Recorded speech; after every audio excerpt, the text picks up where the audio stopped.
Welcome to Thoughts Can Change Your Life with me, Reverend Lee. Today, I don't know what hit me, but I was writing my thought for the day, and the song from Simon and Garfunkel came up. And I just started singing the song, Time to See What's Become of Me, to look around for my possibilities. A hazy shade of winter. And that just really opened me up to the idea of what is time. And you see, time is nothing but a reflection of our past. It's a reflection of who we have been. And it's only in the now that we're free of time. Time doesn't exist. In this moment, right now as I'm speaking, time doesn't exist. But 5 minutes from now, when I look back, I can see who I was, and the result of who I was, what I was experiencing. See, and now we're free of time, we're free of the past, we're free to create a whole new life. But we drag the time, the past, into the now. And we're not present in the now because in the now, no one's judging you. People are only judging things in the past. But in the now, there's no judgment. So in the now, there's only love. Can you grasp the idea here? When one is fully present in now, meaning no yin, no yang, no good, no bad, it's a state of perfect balance. It's just love. But we so forget that. We so like to live in judgment because we've been domesticated. We've been domesticated into believing that judgment is the way of life. Judgment is the exact opposite of love. Love is our natural state. The reason we have judgment is pretty simple to me. There's going to be judgment no matter what. Why? Because there's contrast. And unless you're highly, highly, highly evolved and aware in your level of awareness, you're not going to see that there's always balance in the universe. There's always balance in your life. There's as much good as what you perceive as bad, as much challenge as there is support as much as there's challenge. But we've been taught to look for a one-sided life. Yep, the pursuit of happiness, the opioid of the masses. And so what happens is, because we've bitten into the opioid, we're addicted to the opioid. Guess what happens? We live in the past, and we're in constant judgment of ourselves because of our past. And because of that opioid, we don't realize that right now, we don't need anything. In this very moment, right here, right now, I don't need anything. Anything. Because I'm perfect. In this moment, I'm perfect. There is no judgment. I'm being Lee.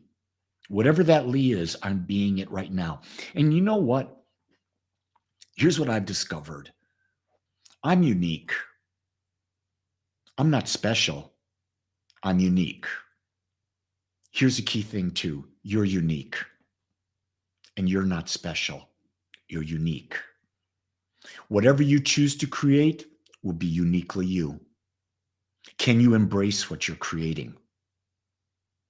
You've got to let go of the past to create anew.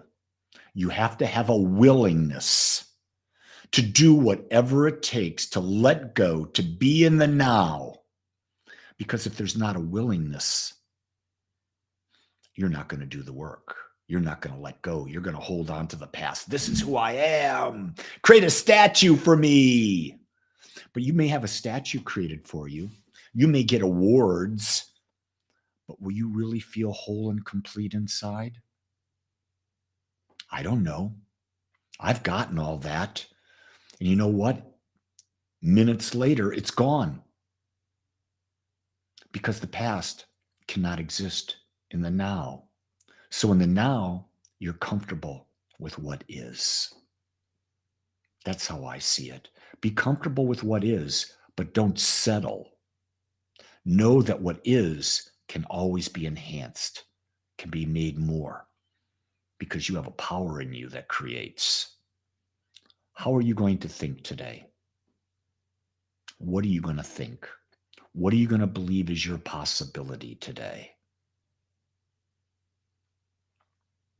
One of the things that I did, I can remember back after I had pneumonia. This is going back 4 years or so. I had pneumonia. I was hospitalized overnight, given antibiotics. I really, at that point, started to work on deeper breathing. I realized that my past, I was a shallow breather. And I realized that breathing was the key to a healthy life, a key to being more present, a key to handling stress.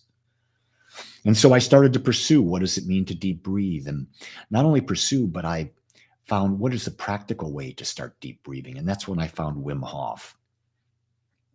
And I love his teachings about breath. I love him so much that I've taken a class with him online. I've read his book. I've done his deep breathings with him online.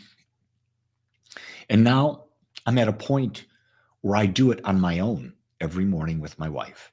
We deep breathe together. The breath is life. But most importantly, when you're so focused on your breath, you're focused on the now. The past doesn't exist because you're into really deep, full breathing, giving your breath your all. See, that's the thing I learned about being in the now. You've got to give everything you've got to whatever's going on now. When you do that, you become the master of your experience. And time has no meaning because you're so immersed in the now, you're not looking backwards. You're in the now. And you're knowing that the now that you're creating is your future. That's the secret. The now you are creating is your future and will become your memory. So time is about looking back and seeing who you were and making a decision, where do you want to go from here so that you can create a new past in time. But the key is to be in the now, right now, authentically, wholly, and perfectly you. With that, my beautiful ones, be here now. As my beautiful teacher Ram Dass said, be here now and love your life. It's the only one you've got. Aloha.